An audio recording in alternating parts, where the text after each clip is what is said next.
15 में महात्मा गांधी कहां से वापस आए? दक्षिण अफ्रीका से भारत वापस आए। याद रखना है कब? 1915 में। From South Africa where he fought the racial regimes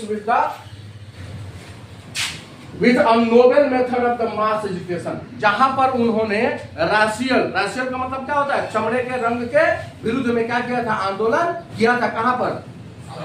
south Africa में। विच ही कॉल्ड द सत्याग्रह, जिसको उन्होंने किस नाम से जाना? सत्याग्रह के नाम से जाना। यानी सत्याग्रह भारत में स्टार्ट होने से पहले वो कहां पर स्टार्ट हो चुका था? साउथ अफ्रीका में। और उसी विचारधारा को भारत में जब आए महात्मा गांधी, तो उसी विचारधारा के आधार पर उन्होंने भारत में भी क्या किया? सत्याग्रह स्टार्ट करने का निर्णय लिया। ठीक है। ही ऑर्गेनाइज सत्याग्रह, उन्होंने क्या किया? सत्याग्रह ऑर्गेनाइज किया इन वेरियस प्लेसेस। कौन कौन से प्लेसेस है मैं बता दो? 3 प्लेसेस तो है, वी हैव ऑलरेडी स्टडीड। अब ईयर महत्वपूर्ण है और ये मैप भी है। This all are the maps, year are very important. ठीक है। अब कभी कभी मैप में भी आपको सीबीएसई बोर्ड पूछ सकता है। तो पहला the first satyagraha was launch by Mahatma Gandhi in Champaran, Bihar. अब यहां पर पूछेगा कि reason, what was the reason to, what was reason for the satyagraha in Champaran, Bihar? क्या होगा? For the indigo, against the indigo plantation. याद है? अगेंस्ट द इंडिगो प्लांटेशन, याद रखना है। Against the indigo plantation Mahatma Gandhi ने बिहार में, जहां पर बिहार के चंपारण में क्या किया था? सत्याग्रह प्रारंभ किया था। ईयर कौन सा भाई? 1916। ठीक है, क्लियर है? पहला क्वेश्चन इस टॉपिक का पहला क्वेश्चन क्लियर हो गया। आगे क्या है भाई? Various places such as the Champaran in Bihar. Clear है? चंपारण इन बिहार का ईयर कौन सा है? 1916 है। यहां लिखा भी है 1916। खेड़ा इन गुजरात इन 1970। अब खेड़ा इन गुजरात का भी रीजन पूछेगा। What was the reason to start the satyagraha in Kheda district of Gujarat? Answer क्या होगा भाई? Kheda district of Gujarat. वहां पर भी किसके लिए? कॉटन मिल नहीं, कॉटन मिल वर्कर्स के लिए गुजरात में हुआ था। कहां पर? अहमदाबाद में। यहाँ पर पीजेंट्स के विरुद्ध में फॉर द हाई टैक्सेस, अत्यधिक टैक्स देने के लिए खेड़ा डिस्ट्रिक्ट में क्या किया था? उन्होंने सत्याग्रह स्टार्ट किया था। क्लियर हो गया? दूसरा क्या है? गुजरात इन 1918। यहाँ पर दोनों 1917 में ही हुए। खेड़ा डिस्ट्रिक्ट ऑफ गुजरात में और अहमदाबाद में कब हुआ? 1917 में भी, 17 में ही हुआ है। 1918 में Ahmedabad Gujarat for a mill worker, यहाँ पर लिखा हुआ है। कौन सा? Mill worker. तो 16 में, 17 में, 18। 16 में कहां पर? बिहार के चंपारण में। 17 में कहां पर? Kheda district of Gujarat. और 18 में कहां पर? Ahmedabad at the state in Gujarat. Clear हुआ? तीनों का रीजन पता चला।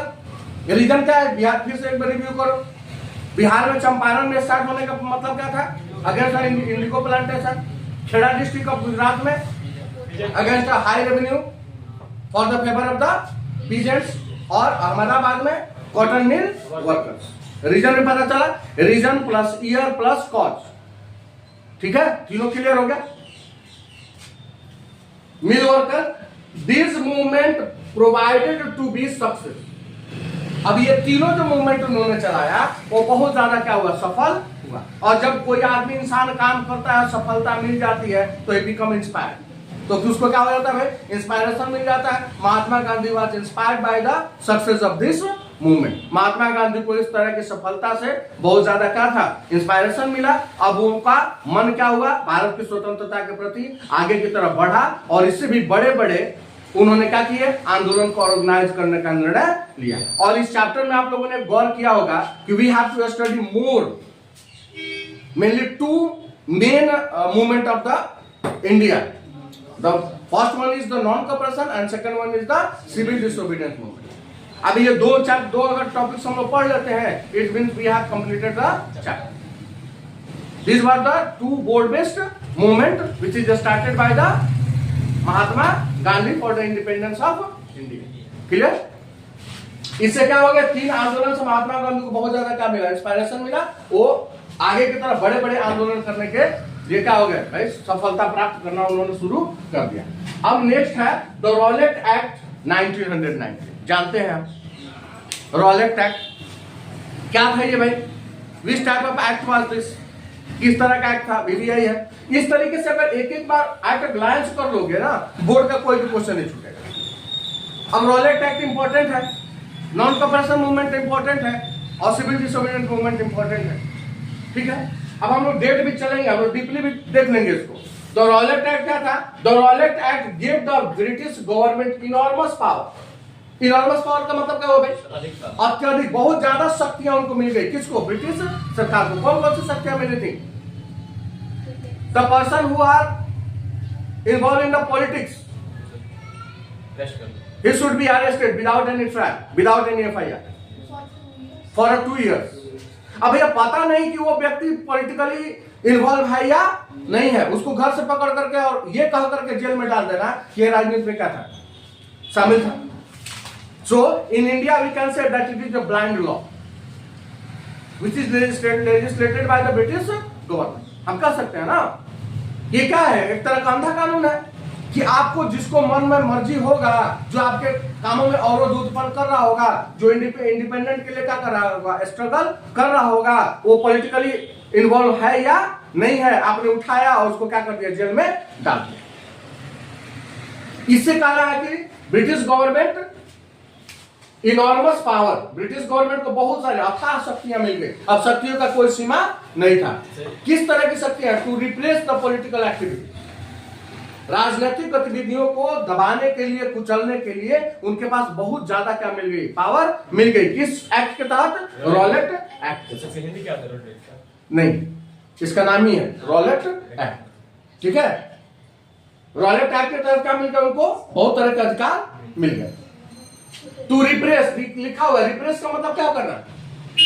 दबाने के लिए, शोषण करने के लिए। To repress a political activity, राजनीतिक गतिविधियों को दबा देने के लिए, राजनीतिक गतिविधियों से संबंधित रखने वाले व्यक्तियों को क्या करने के लिए, जेल में डाल देने के लिए इस एक्ट के माध्यम से ब्रिटिश सरकार को बहुत तरह की अथाह शक्तियां मिल गई, जिसका वो क्या कर सकता था, दुरुपयोग कर। ठीक है, and allow encroachment of the political prisoners without trial for the 2 years। या क्वेश्चन अगर पूछता है कि what was the Rowlatt act, ठीक है, तो यहां पर हम लिख सकते हैं भाई कि रॉलेट एक्ट एक ऐसा कानून था, it was a such law that any person who are involved in a political activity or not, but the British government have an enormous power to repress any political activity and arrest the people for the 2 years without any trial or without any FIR। ठीक है, बिना किसी FIR के, बिना किसी trial के किसी भी व्यक्ति को उठा करके और वो 2 साल के लिए क्या कर सकता है, जेल में डाल सकता है। Such a blind law of British India is known as the Rowlatt act. इस तरह के अंधे कानून को ब्रिटिश सरकार में किस नाम से जानते थे आप? उनके लिए अंधा कानून नहीं था, that was the blind law for the Indians. किसके लिए था? भारतीयों के लिए था। उनके पास तो इस लॉ से क्या मिल गया, इनॉर्मस पावर मिल गया। ठीक है ना, क्लियर हुआ? Repression to the political activities and allow encroachment of the political prisoner without trial for the 2 years। Clear हो गया? Mahatma Gandhi new now decided to launch a nationwide satyagraha. इसके विरुद्ध में, किसके विरुद्ध में? Rowlatt act. याद है 6 अप्रैल 1919 रॉलेट एक्ट के विरुद्ध में now Mahatma Gandhi decided to what he decided to launch a nationwide satyagrah against of the Rowlatt Act, and this nationwide satyagrah was announced to be at dated 6 April 1990। याद है, पढ़ाया गया है आपको। रॉलेट एक्ट अगर आ जाएगा क्वेश्चन कि which movement was organized against of the Rowlatt act. Rowlatt act के अगेंस्ट में कौन सा मूवमेंट स्टार्ट किया गया? That was not a movement, that was the strike, that was the strike, हड़ताल था, that was not a movement. तो question आ सकता है, ठीक है ना। तो रॉलेट एक्ट के खिलाफ में क्या किया गया भाई? Mahatma Gandhi now decided to launch a nationwide satyagraha. Nationwide satyagraha, nationwide satyagraha का मतलब क्या है? राष्ट्रव्यापी आंदोलन उन्होंने चलाने का क्या किया, निर्णय लिया। ठीक है, अब क्या किया गया भाई नेशन वाइड सत्याग्रह में? क्या किया गया था? What we have to do, क्या करना था, हमको करना यह था कि भाई Bharat, those who are the employer of the British government as for the Indian, जो भी इंडियन है, जो ब्रिटिश गवर्नमेंट में क्या है, एम्प्लॉय है, ठीक है ना, they have to drop their work to at a day, एक दिन के लिए उनको क्या कर देना है, काम छोड़ देना है, they have to wait for the strike, और उनको स्ट्राइक पर चला जाना। हम लोगों ने देखा भी है, पढ़ा भी है कि जब ये नेशनल वाइड सत्याग्रह 6 अप्रैल 1919 को लागू हुआ तो रेलवेज के जितने भी कर्मचारी थे वर्कशॉप के, वो सब क्या हो गए, स्ट्राइक पर चले गए थे। टेलीफोन, टेलीकम्युनिकेशन वगैरह सब क्या हो गया था, इंटरप्टेड हो गया था, सब कुछ खाली हो गया, सारे लोग क्या हो चुके थे, स्ट्राइक पर चले गए थे। देखिए आगे मेंशन भी है 6 अप्रैल 1919, कितने तरह का डेट पढ़ लिया हम लोग, 3 तो ईयर पढ़े हम लोग, 3 ईयर पढ़ा सत्याग्रह के लिए, आप 3 सत्याग्रह में ईयर के साथ साथ प्लेस भी पढ़ा है और प्लेस के साथ साथ रीजन भी पढ़ा है। चौथा डेट कौन सा है, 6 अप्रैल 1919, ठीक है, 6 अप्रैल 1919, और यही जड़ माना जाता है किसका, जालियांवाला बाग का। एक चैन के एक सिलसिले में सारे डेट्स को रखोगे ना तो 6 अप्रैल, 13 अप्रैल, ठीक है, 10 अप्रैल, 6 अप्रैल, 10 अप्रैल, 13 अप्रैल, ये सारी घटनाएं कहीं ना कहीं एक दूसरे से क्या हुई है, जुड़ी हुई। अब जो भी बच्चा इन सारे घटनाओं को एक दूसरे के साथ सीरीज बना करके पढ़ता है उसके लिए मेमोराइज करना क्या हो जाएगा, आसान हो जाएगा। 6 अप्रैल 1919 को क्या है, 6 अप्रैल 1919 that was the day of the national wide Satyagraha launched by the Mahatma Gandhi in against of Rowlatt Act। Clear हो गया। रैलीज ऑर्गेनाइज क्या किया गया, रैली ऑर्गेनाइज किया गया इन वेरियस सिटीज, बहुत सारे शहरों में, किसके अगेंस्ट में, रॉलेट एक्ट के अगेंस्ट में, किसके देखरेख में, in the supervision of Mahatma Gandhi. That was the nationwide satyagraha, उसको क्या कहेंगे हम, नेशन वाइड सत्याग्रह को सफल बनाने के लिए क्या किया गया, रैलीज वगैरह ऑर्गेनाइज इन वेरियस सिटीज, बहुत सारे शहरों में रैलीज को क्या किया गया, ऑर्गेनाइज किया गया। Workers went on strike, I have already told you, workers went on strike, जितने भी मजदूर कामगार लोग थे जो भारत के थे, जो ब्रिटिश सरकार में क्या कर रहे थे, काम कर रहे थे, नौकरी कर रहे थे, वो सारे लोग कहां पर चले गए, स्ट्राइक पर चले गए, ठीक है। और क्या हुआ, in railway workshop and shops were close down, जहां भी रेलवे का वर्कशॉप था वहां के जितने भी कर्मचारी थे, टेलीफोन, टेलीकम्युनिकेशन जितने भी कर्मचारी थे, they went on the strike. और क्या कर दिया गया, shops were close down, workshop भी बंद कर दिया गया, रेलवे के वर्कशॉप को बंद कर दिया गया, और शॉप्स को क्या कर दिया गया, बंद कर दिया गया, वे क्लोज डाउन ऑन।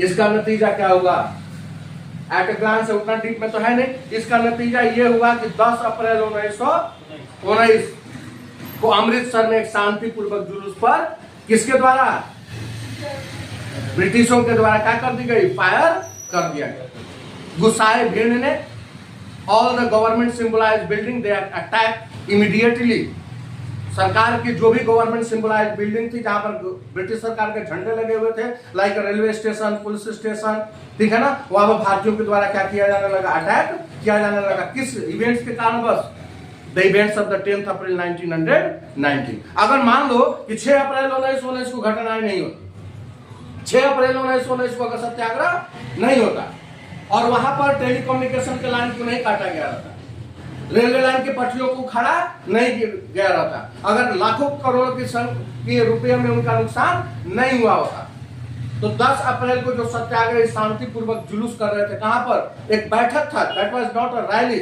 एक बैठक था कुछ ही लोगों का, कहां पर, 10 अप्रैल 1919 को, कहां पर, अमृतसर में, ठीक है ना, ठीक है। उस पर क्या कर दिया गया भाई, गोलियां चला दी गई। गुस्साए भीड़ ने गवर्नमेंट सिंबलाइज्ड बिल्डिंग को क्या करना शुरू किया, अटैक करना शुरू किया। भीड़ को तितर बितर करने के लिए, to control the riot, to control the violence, an act was pass there, वहां पर भी एक कानून लागू कर दिया गया, that was known as the martial law, यानी एक दूसरे के साथ जुड़ा हुआ है, all the events are related by each other. 6 April, 10th April, ठीक है, and martial law, when martial law was imposed, its command took over by the general that, याद है। अब मार्शल लॉ क्या होता है भाई, मार्शल लॉ में क्या करना